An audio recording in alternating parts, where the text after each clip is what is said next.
Hello guys! For today's video ay pupunta nga pala kami sa Star Mall. Dahil nga yung salamin ko ay medyo masakit na nga sa mata, kailangan na nga palitan. Dito nga ay nagpasama nga ako sa aking pamangkin na si Princess. Nakasakay na nga pala kami sa jeep sa mga oras na ito. Grabe nga yung siksikan pag sumasakay talaga ng jeep. Sobrang init nga pala ng panahon. Ang hirap nga magbiyahe pag sobrang init ng panahon. Dahil sobrang alikabok nga din habang umaandar yung sasakyan.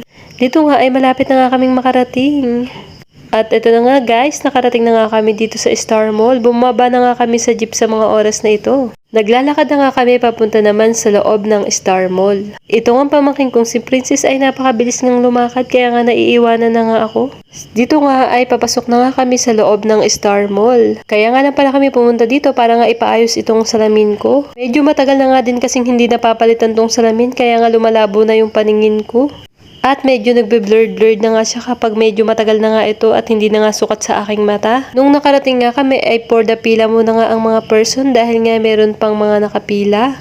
Pagkarating pa nga lang namin dito ay napakarami na nga nagpapagawa ng salamin. Tuwang-tuwa nga ako nung nakita ko nga yung mga salamin at ang gaganda nga nila. Siyempre, kung gaano kaganda yung salamin, ay ganun din naman kaganda yung presyo. Ito nga ay tinawag na nga ako at pinag-fill up na nga rin ako ng form. Pagdating ko nga dito ay inaantay ko na nga lang yung doktor. Dito nga ay contact lens na lang ang ipapagawa ko dahil nga nahirapan niya ako sa salamin. Dahil nga yung mata ko ay hindi na nga rin pantay yung grado niya kaya kailangan ko na nga talaga mag-contact lens. Kaya nga nung pagkatapos ng sukatan ay pinapili na nga ako ni Doc kung ano daw yung pipiliin ko.